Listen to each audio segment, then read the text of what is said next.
오늘 저희들이 함께 살펴볼 말씀은 이사야서 7장 1절부터 9절 말씀입니다. 이사야서 7장 1절부터 9절 말씀입니다. 다 찾으셨으면 함께 제가 먼저 읽고 여러분들이 2절 교독하시겠습니다. 우시아의 손자요 요담의 아들인 유다의 아하스 왕 때 아람의 르신 왕과 르말리아의 아들 이스라엘의 베가 왕이 올라와서 예루살렘을 쳤으나 능히 이기지 못하니라. 어떤 사람이 다윗의 집에 알려 이르되 아람이 에브라임과 동맹하였다 하였으므로 왕의 마음과 그의 백성의 마음이 숲이 바람에 흔들린 것 같이 흔들렸더라. 그때 여호와께서 이사야에게 이르시되 너와 내 아들 스알야숲은 윗못 수도 끝 세탁자의 밭 큰 길에 나가서 아하스를 만나 그에게 이르시기를 너의 삼가며 조용하라. 르신과 아람과 르말리아의 아들이 심히 노할지라도 이들은 연기 나는 부직갱이의 그루터기에 불과하니 두려워하지 말며 낙심하지 말라. 아람과 에브라임과 르말리아의 아들이 악한 꾀로 너를 대적하여 이르기를 우리가 올라가 유다를 쳐서 그것을 쓰러뜨리고 우리를 위하여 그것을 무너뜨리고 다부엘의 아들을 그 중에 세워 왕으로 삼자 하였으나 주 여호와의 말씀이 그 일은 서지 못하며 이루어지지 못하리라. 대저 아람의 머리는 다메섹이요 다메섹의 머리는 르신이며 65년 내에 에브라임이 패망하여 다시는 나라를 이루지 못할. 함께 읽겠습니다. 에브라임의 머리는 사마리아요 사마리아의 머리는 르말리아의 아들이니라. 만일 너희가 굳게 믿지 아니하면 너희는 굳게 서지 못하리라 하시니라. 계속해서 매일 기도의 본문 이사야를 저희들이 살펴보고 있습니다. 오늘 말씀의 제목은 약속 믿고 굳게 서리라. 저희들이 찬송으로 많이 불렀던 그런 내용을 주제로 이사야 7장의 말씀을 함께 살펴보려고 합니다. 이 이사야 7장을 살펴보면서 우리가 고난의 시기에 무엇을 붙들어야 하는지, 그리고 하나님께서 그것을 통해서 우리의 믿음에 어떤 것들을 요구하시는지 그것을 발견하는 시간이 되길 원합니다. 오늘 여러분이 읽었던 것처럼 이사야 7장은 역사적 사건을 기록하고 있습니다. 바로 이 주전 734년경에 일어났던 일인데, 여러분들 읽었듯이 굉장히 생소한 이름들이 많이 나오고, 그래서 저희가 먼저 그 지역을 한번 살펴보고 그 다음에 본문으로 들어갔으면 좋겠습니다. 제가 지도를 한번 준비를 했는데요. 가장 북쪽에 있는 이 아람이라는 데가 현재 시리아 지역입니다. 가장 북쪽에 있는, 그리고 그곳에 있었던 왕의 이름이 바로 르신이라는 왕입니다. 그리고 중간 지역에는 북이스라엘인 이 사마리아를 수도로 하고 있는 북이스라엘이 있었고, 그 지역의 왕의 이름이 베가였습니다. 그리고 맨 밑에 있는 이 남유다의 왕이 바로 아하스였습니다. 이 세 지역을 다 다스리고 있었던, 영향권 아래 있었던 영향권을 발휘했던 나라가 바로 아수르라는 나라였습니다. 이 지도를 여러분 머리에 넣으시고 본문을 읽으시면, 또 본문을 이렇게 팔로우 하시면 좋을 것 같습니다. 우리가 본문으로 돌아와서 제가 1절부터 다시 한번 보면서 말씀을 살펴보겠습니다. 우시아의 손자요 요담의 아들인 유다의 아하스 왕 때에 아람의 르신 왕과 르말리아의 아들 이스라엘의 베가 왕이 올라와서 예루살렘을 쳤으나 능히 이기지 못하리라. 이사야 7장은 1절부터 벌써 결론을 내리고 시작을 합니다. 이 두 나라가 쳐들어왔지만 이기지 못했다라고 이야기합니다. 유다가 가장 밑에 있던 나라였지만 그 당시는, 또 성경은 예루살렘을 중심으로 기록하고 있기 때문에 이 두 나라가 올라왔다라고 표현을 하였습니다. 이 두 나라가 연합해서 올라와서 전쟁을 했지만 결국 실패했다라는 구절로 시작을 합니다. 그러면서 2절에서 이 아람과 이스라엘이 쳐들어오는 그 긴박한 상황들을 설명을 합니다. 2절을 보시면 어떤 사람이 다윗의 집에 알려 이르되 아람이 에브라임과 동맹하였다 하였으므로 왕의 마음과 그의 백성의 마음이 숲이 바람에 흔들림같이 흔들렸더라. 이 바로 전쟁의 시작점이 설명하고 있습니다. 그때 강국이었던 이 아수르에게 이 아람과 북이스라엘이 반기를 들기 시작했습니다. 그런데 이 두 나라가 반기를 드는 그 시점에 이 유다, 가장 밑에 있었던 이 남유다만 친아수르 정책을 피고 있었던 것입니다. 그래서 이 두 나라가 연합해서 유다를 치러 가자, 유다도 우리와 동맹하게끔 만들자라는 계획이 있었습니다. 이 소식을 들은 그 아하스 왕은 성경의 표현대로 숲이 바람에 흔들리는 것 같이 흔들렸다. 우리 말로 얘기하면 사시나무 떨듯이 떨었다라는 이야기입니다. 이렇게 떨고 있는 상황 가운데 이 유다 백성과 이 아하스 왕을 하나님께서 어떻게 다루시는가 하는 내용이 7장의 내용입니다.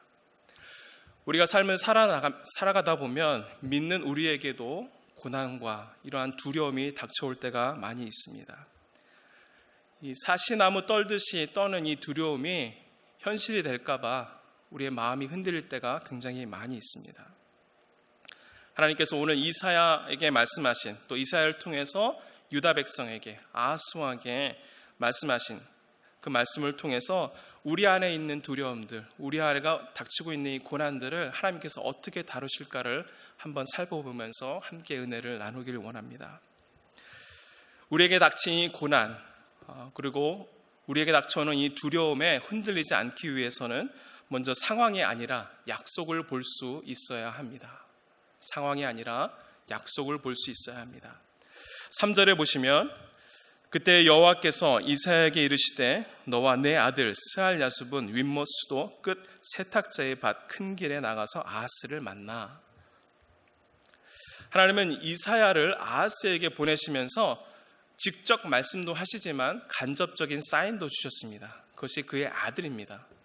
이사야만 보내도 되는데 그의 아들을 함께 보내셨습니다. 스알야숲, 그의 아들의 이름입니다. 그 뜻이 남은 자를 돌려보내겠다라는 뜻입니다.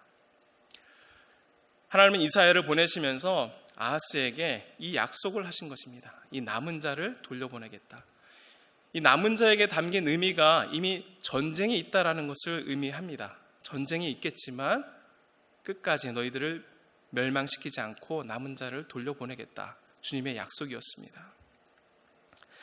그런데 여기서 중요한 것이 한 가지 있습니다. 하나님께서 이사야와 그의 아들이 아하스를 만나기 위해서 보내신 곳이 성경에 보면 윗모스도 끝 세탁자의 밭 큰 길, 굉장히 복잡하죠. 사람들이 이 물이 있는 곳에서 이 세탁, 옷을 빨았던 지역이었습니다. 근데 아하스가 왜 거기에 있었냐 하면 이제 전쟁의 소식을, 이 위에 북쪽에 있는 두 나라가 연합해서 쳐들어올 것이라는 소식을 듣고, 전쟁이 일어나면 그 당시에 가장 중요한 것이 무엇이겠습니까? 바로 물이었습니다.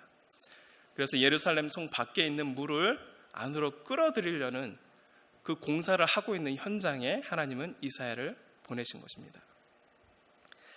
아하스는 자기의 그 위기 상황을 모면하기 위해서 여러 가지 정책을 세우고 그 계획을 세웠습니다. 어떻게든 살아보려고 인간의 지혜를 다 동원한 것입니다. 바로 그 현장 가운데에 하나님은 이사야와 그 아들을 보내셨습니다. 그곳에서 이사야가 아하스에게 하나님께서 말씀하신 것을 말씀합니다. 4절을 보시면 그에게 이르기를 너는 삼가며 조용하라. 르신과 아람과 르마야의 아들이 심히 노할지라도 이들은 연기나는 두 부직갱이 그루터기에 불과하니 두려워하지 말며 낙심하지 말라. 여기서 가리키는 이 두 부직갱이는 바로 이 르신과 베가를 이야기합니다. 아람과 이스라엘 국가를 이야기하고 있습니다. 옛날 분들은 아시겠지만 아궁이에 우리가 처음에는 불쏘시개를 집어넣지만 그 다음에는 부직갱이를 집어넣습니다. 이 불을 더 화력을 높게 하기 위해서. 그런데 이 부직갱이가 가진 특징은 잘 탑니다. 연기도 굉장히 많이 납니다. 그런데 금방 타서 없어져 버립니다. 바로 이사야를 통해서 아하스에게 이야기하신 것이 이 두 나라가 마치 부직갱이와 같다는 겁니다. 쉽게 없어질 것이라는 것입니다. 그리고 이 이사야 7장의 배경은 열왕기하 16장의 더 자세한 이야기를 볼 수 있습니다. 이 당시에 아하스가 왕이 됐던 그 나이가 20살이었습니다. 그리고 2년 후에 바로 이러한 일을 겪게 된 것입니다. 그 전에도 위에 있던 이 북이스라엘과 또 아람이 그 당시에 강국이었던 아수르와 맞서기 위해서 친아수르 정책을 쳤던 자기네들과 반아수르 정책을 폈던 자기네들과 친아수르 정책을 쳤던 유다를 대적하기 위해서 자주 쳐들어왔던 적이 있었습니다. 이 역대하 28장에 이것을 기록하고 있는데요, 1차 침공 때 12만 명이나 죽었습니다. 그리고 20만 명이, 아이들과 여자들 다 포함해서 20만 명이 포로로 잡혀갔던 때가 있었습니다. 근데 굉장히 감동적인 장면이 있습니다. 28장을 자세히 읽어보시면 이 포로를 20만 명을 끌고 올라가는 그 길에서 이 사마리아 지역에서 오데시라는 선지자가 갑자기 나옵니다. 이 오데시라는 선지자가 하나님의 말씀을 전합니다. 같은 동족을 포로로 끌어갈 수가 없다. 풀어주어라. 그러면서 그 이스라엘의 군대가 유다 포로들을 끌고 왔던 그 지역에서 20만 명의 포로를 풀어주는 일이 있었던 겁니다. 그 포로를 풀어주는 장면이 자세하게 기록되어 있는데, 동족인 유다 군인들에게 먹을 것을 주고 또 상처를 치유해주고 환자들은 나게트에서 그들의 집까지 데려다 주었다라는 이야기를 합니다. 이러한 상황 가운데 있었던 이 아하스 왕은 이미 첫 번째 전쟁을 알고 있었을 것입니다. 그런데 2차 공격을 다시 받게 되니까 이 12만 명이 죽었던 그 죽음만 기억했던 것입니다. 20만 명이 들어왔던 하나님의 기적과 은혜를 기억하지 못했습니다. 다시 전쟁을 눈앞에 앞둔 아하스는 이 하나님은 보지 못했고 이 자신을 죽이러 오는 적들만 눈에 보이게 된 것입니다. 이 연합군의 구체적인 계획들이 5절과 6절에서 나옵니다. 5절과 6절을 보시면 아람과 에브라임과 르말레의 아들이 악한 꾀로 너를 대적하여 이르기를 우리가 올라가 유다를 쳐서 그것을 쓰러뜨리고 우리를 위하여 그것을 무너뜨리고 다부엘의 아들을 그 중에 세워 왕으로 삼자 하였으나. 이 두 나라의 계획은 굉장히 치밀했습니다. 유다의 아하스를 처리하고 자기가 세운 왕을 하나 세워놓으려고 했습니다. 여기서 이 다부엘의 아들을 세우겠다고 했는데 아마도 성경학자들은 그 지역에 굉장히 약소국이었던 한 왕을 유다의 왕으로 세우려고 했던 것 같습니다. 여기서 굉장히 중요한 하나님의 약속을 볼 수 있습니다. 이 북이스라엘은 솔로몬의 혈통에서 이어졌지만, 다윗의 혈통, 솔로몬 왕에서 그래서 분열 왕국이 되었지만, 이 북이스라엘은 이 다윗의 혈통의 계보를 잊지 못했습니다. 신하가 쿠데타를 일으켜서 왕권이 바뀌기도 했습니다. 하지만 유다는 다윗의 혈통을 지키고 있었던 나라였습니다. 그런데 이 두 나라가 이 다부엘의 아들의 왕을 세워서 그 혈통을 끊으려고 했던 것입니다. 바로 유다의 혈통을 끊겠다라는 계획이었습니다. 이러한 계획을 들었던 이사야는 아하스에게 하나님의 말씀을 전달합니다. 7장 7절에 보시면 우리 다 함께 읽어보면 좋겠습니다. 주 여호와의 말씀이 그 일은 서지 못하며 이루어지지 못하리라. 바로 하나님께서 이 다윗과 약속했던 그 약속을, 이 다윗의 혈통을 통해서 하나님의 나라를 이루시겠다고 하는 그 약속을 인간의 힘으로 꺾을 수 없다라는 것을 강조하고 있습니다. 이 전쟁의 두려움으로 가득 차서 하나님의 약속을 잊고 있었던 이 아하스에게 이 하나님의 약속에 근거한 그 계획을 이사야는 선포한 것입니다. 그 전쟁은 일어나지 않을 것이다. 그런데 이 말을 들은 아하스는 그것이 조금 이렇게 쉽게 받아들여지지 않았던 것 같습니다. 그래서 이사야가 아하스에게 한 가지 제안을 합니다. 내가 너에게 징조를 보여주겠다. 이 말이 사실이라는 것을 너에게 징조를 통해서 보여주겠다고 얘기하면서 오늘 살펴본 말씀은 아니지만 매일 성경에 있는 말씀입니다. 11절과 12절에 보시면 너는 내 하나님 여호와께 한 징조를 구하되 깊은 데서든지 높은 데서든지 구하라 하시니 아하스가 이르되 나는 구하지 아니하겠나이다. 나는 여호와를 시험하지 아니하겠나이다 한지라. 하나님의 징조를 보여주겠다고 하는데 아하스는 징조를 보지 않겠다고 합니다.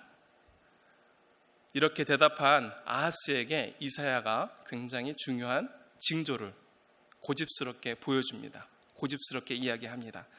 우리 7장 14절을 한번 다 같이 읽어보면 좋겠습니다.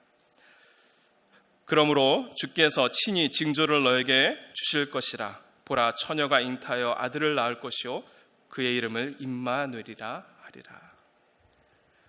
이 징조를 보기 싫다고, 보지 않겠다고 했던 아하스에게 고집스럽게 이 징조의 말씀을 전합니다. 하나님의 계획은 바로 이 유다 백성을 통해서 이 하나님이 약속을 이루실 것이기 때문에 이 하나님의 약속은 인간이 꺾을 수 없다라는 것을 재차 강조한 것입니다. 이렇게 얘기했는데도 많은 선지자들의 이야기를 들었을 것입니다. 이 당시 아하스는 많은 선지자 얘기를 들었을 것입니다. 그런데도 하나님의 말씀을 따르지 않았습니다. 하나님의 말씀을 듣지 않았습니다. 왜 이랬을까? 우리가 이사야 전반부를 보면 그 유다 백성들의 상태, 이스라엘 백성들의 상태를 알 수 있는 그런 장면이 나옵니다. 바로 5장에서 살펴보았던 포도원의 노래를 우리가 살펴보면 5장 12절에 보시면 그들의 연회에서 수금과 비파와 소고와 피리와 포도주를 갖추었어도 여호와께서 행하시는 일에 관심을 두지 아니하며 그의 손으로 하신 일을 보지 아니하는도다. 이들은 하나님께서 하시는 일에 관심이 없었다라는 것입니다. 하나님이 손으로 하시는 일을 보지 못했다고 성경은 기록합니다. 이 아하스, 유다 백성의 이 전쟁에 대한 이 두려움, 이 공포들은 하나님께서 약속하신 그 일을 보지 못했고 이 하나님께서 하시는 일을 보지 않았고 그것에 관심을 두지 않았기 때문에 그 죄의 결과로 온 것으로 볼 수 있다는 것입니다. 하나님을 멀리하는 것, 하나님을 우리 관심 밖에 두는 것, 그것은 결국 우리가 죄로 가까이 가고 있다는 것을 의미합니다. 죄는 우리가 하나님을 볼 수 없게 하고 또 하나님의 하시는 일에 관심을 두지 못하게 하는 그런 단순한 진리를 우리 항상 기억했으면 좋겠습니다. 그런데 여기서 중요한 것이 이러한 악한 왕임에도 불구하고 하나님께서는 자비를 베풀어 주십니다. 이 아하스는 유다 왕 중에서도 굉장히 악한 왕으로 알려져 있습니다. 자기의 아들을 불로 태워서 우상으로 바칠 만큼 굉장히 악한 왕이었습니다. 그런데 그런 왕에게도 자비를 베풀어 주십니다. 왜 이러한 악한 사람들에게도 하나님의 자비가 허락될까? 그 단순한 이유는 바로 하나님의 약속을 이루시기 위해서입니다. 하나님의 약속을 이루시기 위해서 아하스를 사용하셨고 아람을 사용하셨고 북이스라엘을 사용하셨습니다. 그리고 그 하나님의 약속은 메시아 예수 그리스도가 이 땅에 오심으로 성취되었습니다. 하나님께서 아하스에게 한 그 약속이 예수 그리스도를 통해서 성취가 된 것입니다. 마태복음 1장 1절에 보면 아브라함과 다윗의 자손 예수 그리스도의 계보라. 이 다윗의 혈통을 통해서 유다 자손으로 예수 그리스도가 이 땅에 오셨습니다. 예수 그리스도는 약속의 성취였습니다. 예수님께서 이 땅에 오신 것도 바로 하나님께서 하나님의 자녀들과 한 그 약속을 지키시기 위해서였습니다. 그런데 그 약속을 끝까지 믿고 있던 사람들이 있었고 그 약속을 믿지 않았던, 그 약속에 관심이 없던 사람들이 있었습니다. 그 관심이 없었던 이유는 현실만 보기 때문입니다. 약속을 통해서 이루실 그 하나님의 나라를 보지 못하기 때문입니다.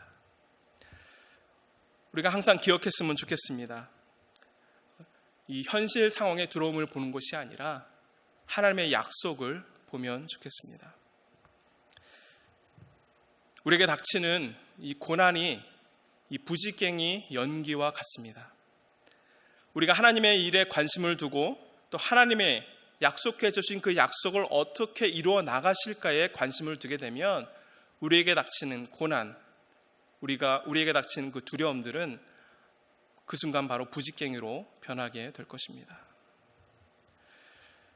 우리에게 두려움을 주는 그 상황을 보지 않고 하나님의 약속을 바라보는 저와 여러분이 되기를 간절히 축원합니다. 그런데 하나님의 약속을 이루기 위해서는 우리에게 믿음이 필요하다고 이야기합니다. 왜냐하면 약속은 믿음으로 성취되기 때문입니다. 약속은 믿음으로 성취되기 때문입니다.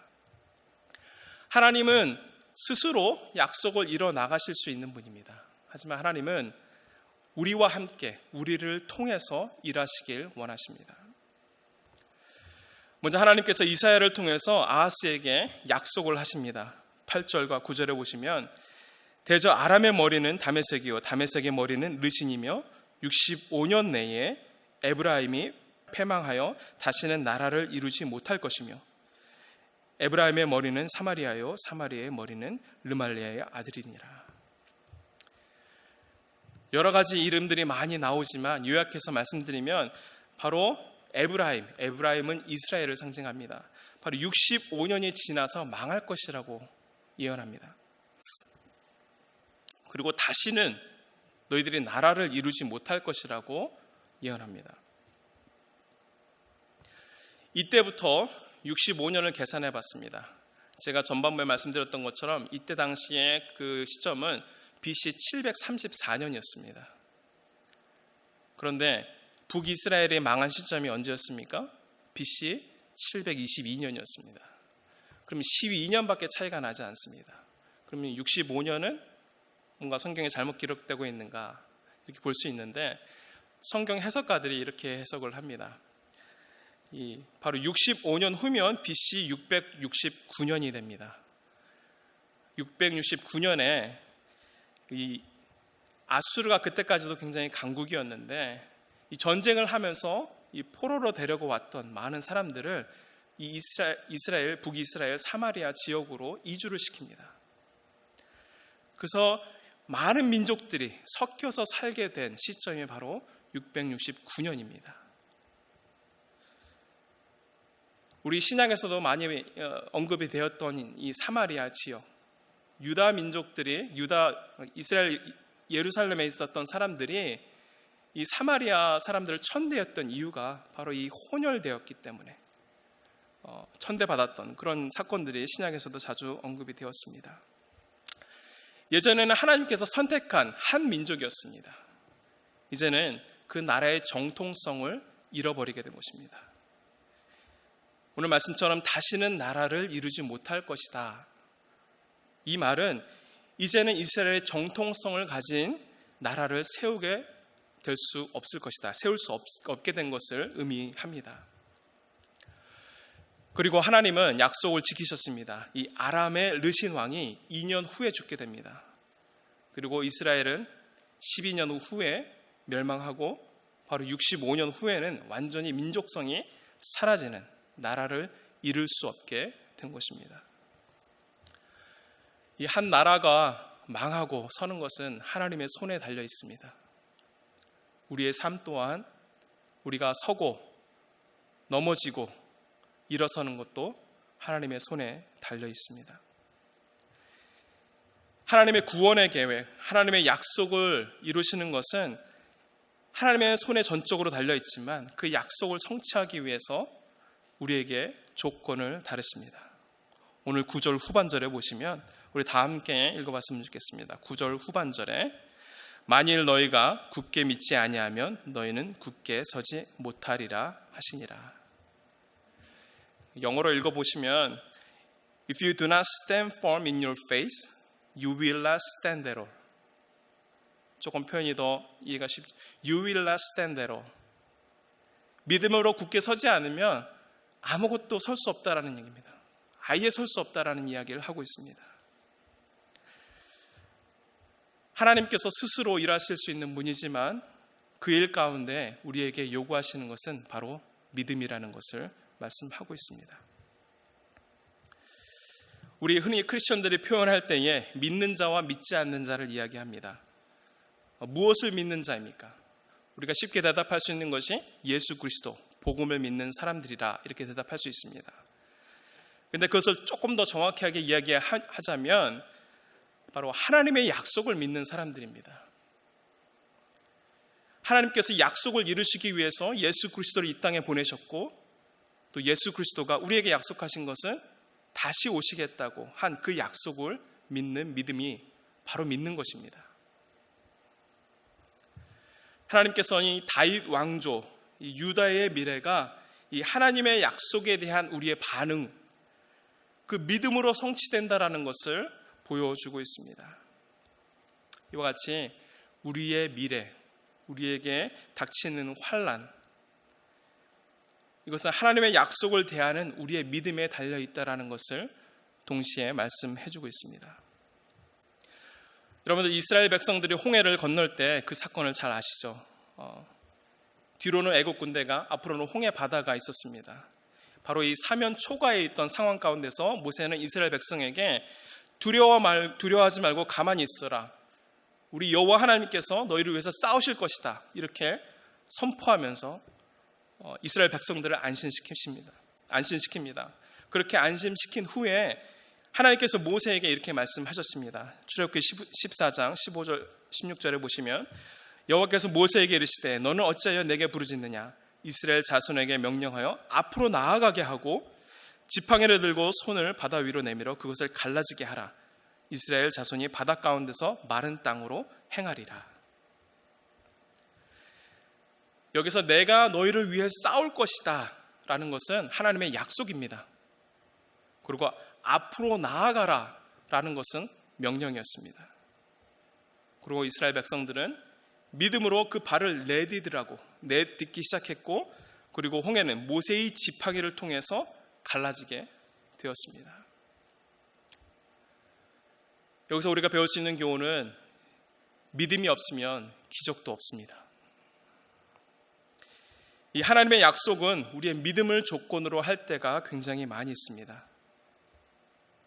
많은 경우 하나님은 우리의 믿음을 보시고 그 결과를 허락하시게 됩니다.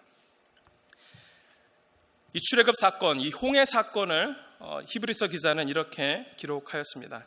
출애굽 사건을 들으면서 믿음을 가진 사람들의 결과를 이야기했는데 히브리서 3장 14절에 보시면 우리가 시작할 때에 확실한 것을 끝까지 견고히 잡고 있으면 그리스도와 함께 참여한 자가 되리라.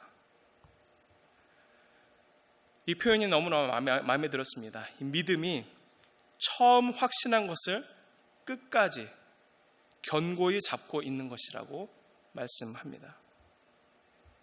끝까지 잡고 있으면 그 결과로 그리스도와 함께 참여한 자가 된다라고 약속한 것입니다.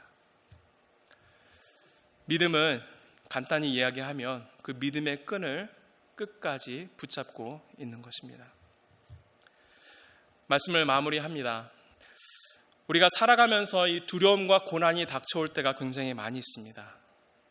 그럴 때마다 그 두려움의 상황에 집중하기보다는 하나님께서 이 일을 어떻게 해결하실지 그 약속을 보았으면 좋겠습니다.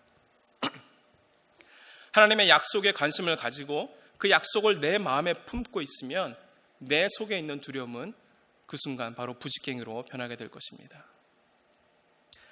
아하스처럼 이 자신의 능력만 믿고 이 눈에 보이는 것만 따라가지 않기를 바랍니다. 이사야를 통해서 하나님께서 약속하신 그 계획, 그 약속은 이미 2000년 전 예수 그리스도를 통해서 성취가 되었습니다. 그리고 예수님께서 이 땅을 떠나시면서 우리들에게 약속하신 약속이 있습니다. 마태복음 24장 44절에 보시면 준비하고 있으라 생각하지 않은 때에 인자가 오리라. 우리에게 다시 오셔서 그 약속하신 그 말씀을 다시 이루어 주시겠다고 약속하셨습니다. 그 예수님의 말은 신실한 사실과 신실한 약속이었습니다. 왜냐하면 하나님은 한 번도 그 약속을 어기신 적이 없기 때문입니다.